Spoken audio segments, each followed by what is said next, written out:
छोटे छोटे प्यारे नन्हे मुन्ने दोस्तों, संबोधि श्री आज आपके पास एक बहुत छोटी सी और बहुत प्यारी सी कहानी सुनाने के लिए आई है। कहानी आपको पसंद है, मुझे मालूम है। आ जाइए।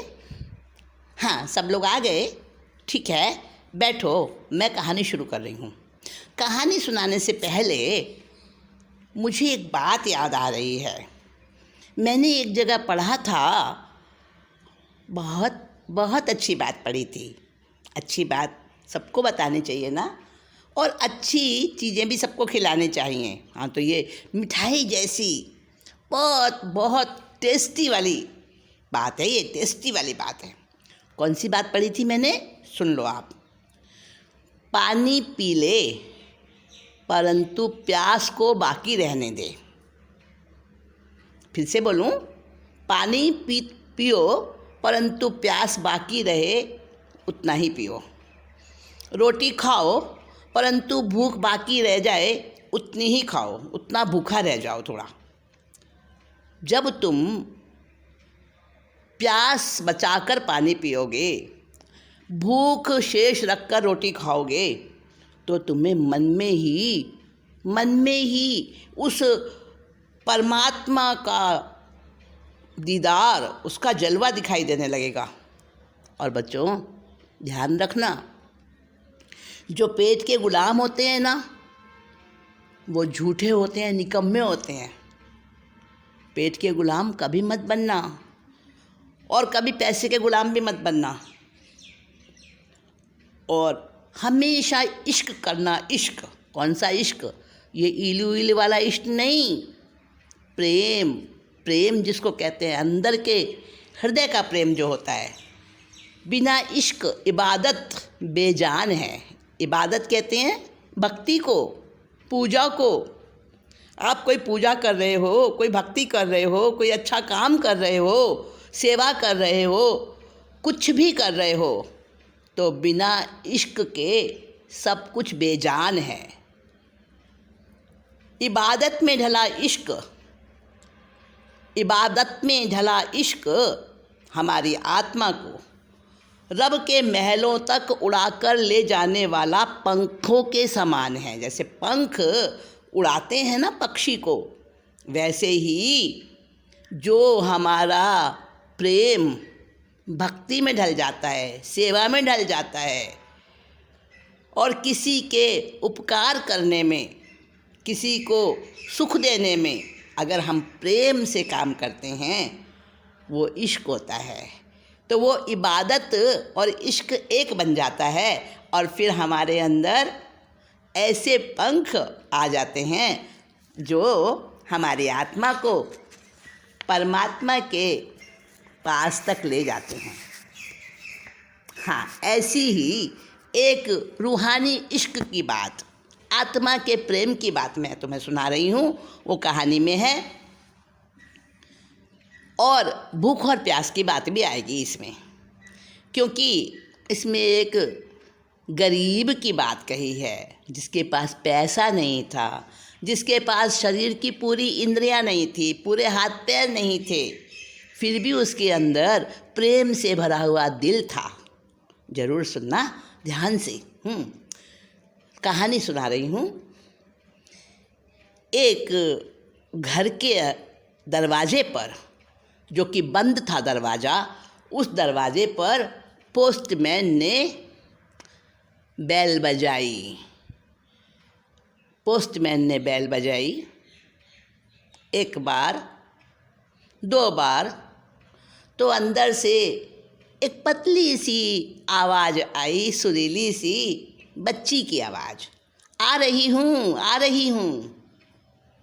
पोस्टमैन वेट करने लगा, लेकिन कई मिनट तक कोई नहीं आया दरवाज़ा खोलने। तो पोस्टमैन ने फिर बेल बजाई और चिल्लाकर बोला, अरे कोई है अंदर कि नहीं? अरे अपना लेटर ले लो, अपना पत्र ले लो। फिर से आवाज़ आई, पोस्टमैन जी, आप दरवाजे के नीचे से वो लेटर अंदर डाल दो, मैं आ रही हूँ, ज़रा देर लगेगी। पोस्टमैन बोला, नहीं नहीं, मैं डाल नहीं सकता नीचे से, रजिस्टर्ड लेटर है, आपके साइन लेने होंगे। फिर वो चुप हो गया, इंतजार करने लगा। 5-6 मिनट बीत गए। उसको बड़ा गुस्सा आ रहा था, धूप भी पड़ रही थी और उसको प्यास भी लगी हुई थी और घर में भी जाकर उसको चिट्ठियाँ बांटनी थी। बच्चों, तुमने पोस्टमैन देखा होगा ना? अभी कुछ समय से, जब से ये इंटरनेट का ज़माना आ गया है, फ़ोन हो गए हैं और ये ऑनलाइन शॉपिंग और ये सब कुछ आने लगा है ना, डिलीवरी, होम डिलीवरी होने लगी है, तब से ये कोरियर वगैरह तुमने देख लिए होंगे। पर पोस्टमैन का भी ध्यान होगा तुम्हें। हाँ, पोस्टमैन हुआ करते थे, अभी भी होते हैं पोस्टमैन। तो पोस्ट ऑफिस होते हैं, वहाँ पे पोस्टमैन होते हैं। तो अब कुछ कम हो गए हैं बड़े शहरों में, पर छोटे शहरों में तो अभी भी पोस्टमैन होते हैं। वही चिट्ठियाँ पहुँचाते हैं घर घर में, और वही पैकेट, रजिस्टर्ड पैकेट भी, डिलीवरी के पैकेट भी, और वो कोरियर्स भी वही पहुँचाते हैं। तो वो पोस्टमैन 6-7 मिनट तक खड़ा रहा बेचारा, बड़ा झल्ला रहा था, गुस्सा आ रहा था उसको। और जैसे ही दरवाज़ा खुला, वो ज़ोर से उसको ऊपर चिल्लाने वाला था, लेकिन चौंक गया दरवाज़ा खुलते ही। क्यों? क्योंकि पाँव से अपाहिज एक लड़की उसके सामने खड़ी थी, और लड़की बहुत ज़्यादा सजी संवरी हुई भी नहीं थी। उसके कपड़े भी मामूली से थे, मिडिल क्लास जैसे, और पैरों से तो अपाहिज थी वो। पोस्टमैन समझ गया कि इतनी देर क्यों लगी है। वो उसको पत्र देकर उसके साइन करवा लिए और चुपचाप से चला गया, कुछ गुस्सा नहीं किया उसके बाद। और 15-20 दिन में कभी जब फिर से वो दोबारा आया, उसी घर में फिर से उसकी डिलीवरी आई थी, तो फिर से वो लेटर आया था रजिस्टर्ड। तो उसने जो है समझ गया कि भाई वो लड़की फिर से देर लगाएगी आने में, तो वो उसने एक बार घंटी बजाता और फिर वो लड़की आती, तब तक चुपचाप खड़ा रहता, इंतज़ार करता रहता। देखो, उसके मन में भी प्यार था, उसके मन में भी प्रभु की उस बच्ची की मतलब संवेदना थी। तो वो भी खड़ा रहता, इंतज़ार करता रहता, और जब वो लड़की आ जाती तब तक वो इंतज़ार करता। एक दिन लड़की ने देखा पोस्टमैन जो है ना, उसके पाँव में जूते नहीं हैं, नंगे पाँव हैं, और धूप भी पड़ रही थी। तो पोस्टमैन आता था कभी कभी, जब भी उसका लेटर आता था, रजिस्टर्ड लेटर, वो देने आता था उसको। लगता था वो पोस्टमैन अभी नया नया आया है, पहले वाला पोस्टमैन तो दूसरा था, ये कोई और था। तो हो सकता है उसकी पोस्टिंग अभी हुई हो कुछ दिन पहले ही। लड़की उसको अब पहचानने लगी, और वो देखती नंगे पाँव खड़ा है बेचारा, धूप में नंगे पाँव घूमता है। तो वो सोचने लगी, क्या करूं मैं? देखो, खुद भी अपाहिज है, पैर नहीं है उसके, और बहुत अमीर भी नहीं है वो बच्ची, लेकिन उसके मन में दर्द है, उसके मन में संवेदना है कि मेरे से भी कोई ज़्यादा दुखी है, उसको मैं कैसे सुखी बनाऊं। तो एक दिन जब पोस्टमैन चला गया उसको लेटर देके, तब उस लड़की ने क्या किया कि जहाँ मिट्टी में पोस्टमैन के पाँव के निशान बन गए थे ना, उस पर कागज़ रखा और उस निशान से उसके पाँव का माप ले लिया उसने। अगले दिन जो उसके यहाँ कोई आया ना, उसका पड़ोसी, तो उसने उस निशान को देकर उस नाप के जूते मंगवा लिए। समझ गए? हाँ, जूते मंगवा लिए। और जब फिर से पोस्टमैन आया तो उस दिन कोई त्यौहार था, शायद दिवाली का त्यौहार था। तो सब लोग उसको इनाम दे रहे थे पोस्टमैन को, अपनी खुशी से। सेवा करता है दिवाली पर। आप देखते होंगे ना, आपकी मम्मी पापा सब पियोन को और जितने भी वॉचमैन होते हैं और घर के वर्कर्स होते हैं, फैक्ट्री के वर्कर्स होते हैं और घर की मेड होती हैं, सबको इनाम देते ना, दिवाली पर मिठाई वगैरह भी देते हैं। तो सब इनाम दे रहे थे त्यौहार पर। तो अब वो पोस्टमैन सोचने लगा, ये बिटिया तो वैसे ही बेचारी अकेली रहती है, अपाहिज है, क्या इनाम लेना इससे, लेकिन यहाँ तक आया हूँ तो बिटिया से भी मिलता चलूँ। उसने दरवाजे पर जाकर बेल बजाई। अंदर से आवाज़ आई, कौन? मैं हूँ बिटिया, पोस्टमैन। आज चिट्ठी नहीं लाया, आज तो तुमसे मिलने आया हूँ। बच्ची उसी तरह से धीरे धीरे उठकर आई, दरवाज़ा खोला और देखा पोस्टमैन ने, उसके हाथ में तो एक गिफ्ट पैक है और कहने लगी, अंकल मेरी तरफ से ये आपके लिए एक गिफ्ट है। पोस्टमैन बोला, नहीं नहीं बेटी, मैं तुमसे गिफ्ट लूँगा क्या, तुम तो मेरी बिटिया के समान हो। लेकिन कहने लगी वो बिटिया, वो लड़की, नहीं अंकल, मेरे इस गिफ्ट के लिए आप मना मत करना, मेरा दिल टूट जाएगा, मैंने बहुत मन से ये गिफ्ट आपके लिए पैक किया है। अच्छा बेटे ठीक है, कहकर पोस्टमैन ने उससे वो गिफ्ट पैकेट ले लिया। बच्ची कहने लगी, अंकल अभी मत खोलना, घर पर जाकर खोलना इसे। और पोस्टमैन चला गया। बच्ची बहुत खुश हुई, बहुत खुश हुई। जब वह पोस्टमैन घर पहुंचा ना, तो उसने पैकेट खोला। वो हैरान हो गया, उसके अंदर एक नए जूते थे, एक जोड़ी जूते थे और उसकी आंखों से आंसू निकल आए। अगले दिन जब वह पहुंचा अपने पोस्ट ऑफिस में, तो उसने पोस्ट मास्टर साहब से कहा, अपने ऑफिसर से कहा, मेरा ट्रांसफ़र कहीं और कर दीजिए सर। क्यों क्यों, क्या यहाँ पर आपको कोई परेशानी है? नहीं नहीं नहीं सर, कोई परेशानी तो नहीं, पर मैं उस बिटिया के सामने कैसे जाऊँगा? उसने तो मेरे नंगे पाँव देखे तो मुझे जूते दे दिए, पर सर उसके तो पाँव ही नहीं है, मैं उसको पाँव कैसे दे पाऊँगा? वो तो मेरे बस की बात नहीं है ना, मैं उस बिटिया से कैसे नज़र मिला सकता हूँ, कैसे जा सकता हूँ मैं वहाँ? पोस्ट मास्टर साहब को भी बहुत बहुत अच्छा लगा और आंखों में आंसू भर आए। कहने लगे, इस बात के लिए तुम यहाँ से ट्रांसफ़र कराना चाहते हो? ना ना, ऐसा नहीं, तुम्हें उस बिटिया की कितनी याद आएगी, तुम कहीं भी जाओगे उसकी याद क्या तुम्हारा पीछा छोड़ेगी? सर पीछा तो नहीं छोड़ेगी उसकी याद, पर मैं उसके सामने कैसे जाऊँ? मैं उसको पाँव नहीं दे सकता हूँ, वो मेरे हाथ की बात नहीं है। अरे क्यों सोचते हो ऐसा, पाँव भी मिल सकते हैं। अच्छा सर, पाँव भी मिल सकते हैं, उस बिटिया के पाँव आ जाएंगे? हाँ, क्या नाम है उस बच्ची का?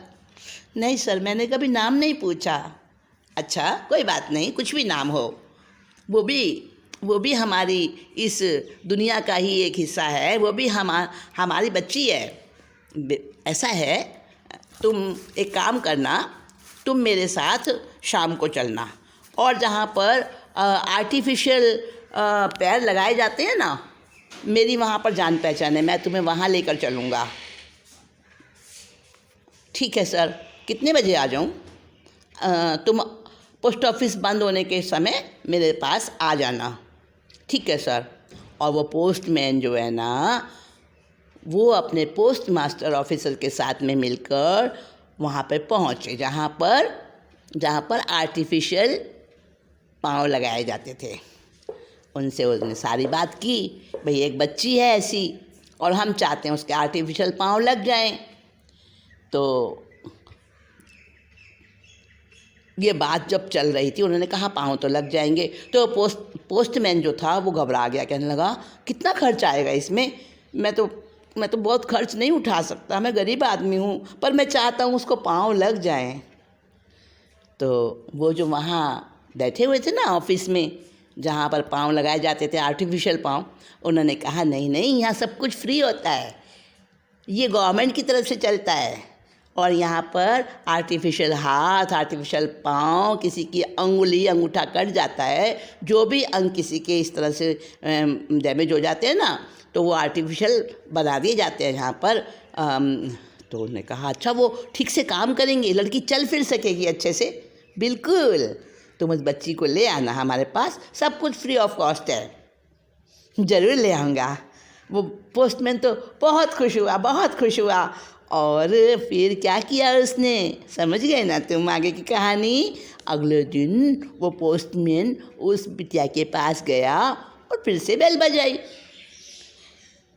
बेटी दरवाज़ा खोलो, मैं पोस्टमैन अंकल हूँ। आज पोस्टमैन अंकल फिर से आए। बच्ची सोचने लगी और फिर उसने दरवाज़ा खोला और अंकल ने कहा बेटा मेरे साथ चलो। पर क्यों, कहाँ जाना है? बेटी तुम्हारे पाँव, नए पाँव लगवाऊंगा, मैंने सारी बात कर ली है।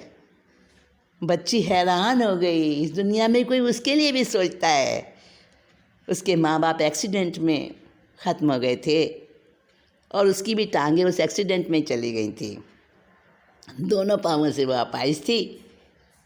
घर में छोटा मोटा काम करने के लिए कोई पड़ोसन आ जाती थी और उसका जीवन ऐसे ही चलता था। अब वो बच्ची सोचने लगी मेरे लिए भी कोई सोचता है क्या। और उसको बड़ी खुशी हुई और कुछ दिनों के बाद उस बच्ची के पाँव लग गए। अब वो चलती है, फिरती है और उसके मन में बहुत समय पहले बचपन से उसके मन में था डांसर बनने का सपना। हाँ सचमुच वो डांस भी सीख रही है और बहुत प्रोग्रेस कर रही है। ज़रूर वो एक अच्छी डांसर बनेगी। तो बच्चों देखा तुमने, दर्द दिल के वास्ते पैदा किया इंसान को, दर्द दिल के वास्ते रब ने पैदा किया इंसान को, वरना ताकत के लिए तो कुछ देवी देवता कम न थे। समझ गए। अगर किसी के दिल में दर्द है, दूसरे के लिए पीड़ा है, तकलीफ़ है, वो उसके दर्द को दूर करता है इश्क से, प्रेम से, अपने अंतरात्मा के अनुकंपा भाव से। किसी का दुख दूर करना बड़ा अच्छा लगता है उसमें। वही तो इश्क, वही तो प्रेम, रूहानी प्रेम कहलाता है दोस्तों। तो छोटे छोटे नन्हे मुन्ने बच्चों, ऐसा ही प्रेम तो उस लड़की के दिल में था जिसने उस पोस्टमैन को जूते दिए नंगे पाँव देखकर, और ऐसा ही प्रेम उस पोस्टमैन के दिल में था जिसने उस बच्ची को पाँव नहीं दे सकता इसलिए अपना ट्रांसफ़र कराने की इच्छा की थी। और फिर उसके ऑफिसर के दिल में भी प्रेम था। देखो ना, उसने भी कोशिश की और पोस्ट मास्टर उसको वहाँ ले गए जहाँ पर आर्टिफिशियल ऑर्गन्स लगते थे, और वहाँ पर आके सारी बातचीत करी और उसको आर्टिफिशियल पाँव भी लगे। तो एक दूसरे से प्रेम बढ़ता जाता है, आपस में कनेक्ट होता जाता है, तो वो प्रेम बहुत बहुत बड़ा महासागर बन जाता है। करुणा और प्रेम हमारे जीवन में सब कुछ है। तो ऐसा हकीकी इश्क, ऐसा रूहानी इश्क, ऐसा अंदर का प्रेम हम सबके साथ करें। खुद भूखे रह जाएं पर दूसरे को खिलाएं, खुद प्यासे रह जाएं पर दूसरे की प्यास बुझाएं। तो दोस्तों तुम अभी छोटे हो, नन्हे मुन्ने बच्चे हो, लेकिन तुम्हें अभी से ये अच्छी अच्छी बातें सीखनी है। सीखोगे ना? हाँ, अच्छा तो संबोधित अभी चलती है। नेक्स्ट टाइम और अच्छी कहानी लेकर आऊँगी। तब तक के लिए नमस्कार। जय। छोटे